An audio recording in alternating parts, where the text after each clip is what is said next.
Hi, so today I'm going to talk about the Ebola virus. So I just bring a little picture to show you that, first of all, it's not really pretty, and even if it seems not really offensive, well, it can be really dangerous and it kills a lot of people. So first of all, we used to have heard a lot about it since a few months because there's a new outbreak that came in West Africa, and well, a lot of people don't really know a lot about it. So this is why I choose this topic to just inform you a little bit more. And it's related to my field of study because it talks about science and I study science. So the Ebola virus is named in a reference to a river floating through the city of Yambuku in Northern Democratic Republic of Congo called Zaire. So the first case was discovered by a Belgian doctor, Peter Payet, of the Institute of Medicine in Antwerp, Belgium. The first outbreak was announced to touch about 318 people and to kill 280. But this was in 1979, and today there's a new outbreak that touches West Africa. So the virus was discovered among bats that are the natural reserve of the virus, and it also has been found in other mammals such as monkeys. And the viruses they used to be divided into five subtypes that are designed as a African country, like example the Guinea Ebola virus, the Sudan Ebola virus, because it takes a different form in every country.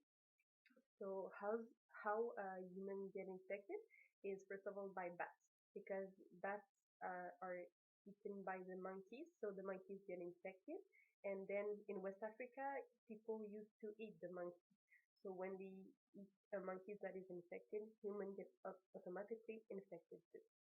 So when you contract the virus, the incubation period is 2 to 21 days, but more often it's 4 to 9 days.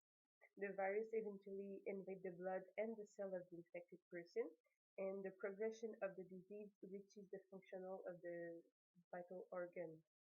And the virus also causes a poor oxygenation of the cells, and this will cause the death um, shortly after because the cells need a good oxygenation, and it will affect also the brain because of that.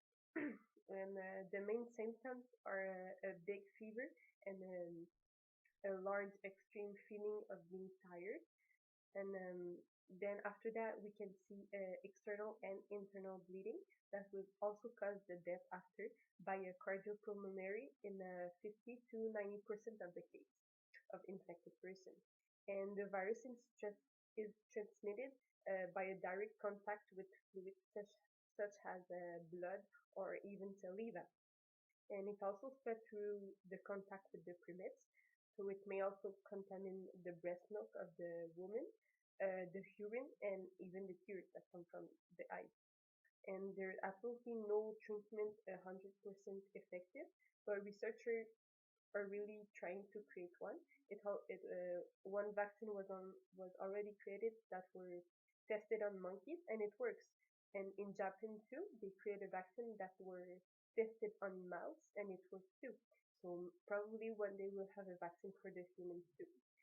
And as we can see in the October 6th, we counted 3,439 people that were killed because of the virus, and also a total of 7,478 patients in West Africa that are waiting to have a vaccine because they are infected. And so to conclude, are really alarmed by the bioterrorism because we're really afraid because the virus is so dangerous that if someone can create a global outbreak all around the world, it can kill really a lot of people. And we don't really want this. So thank you for listening.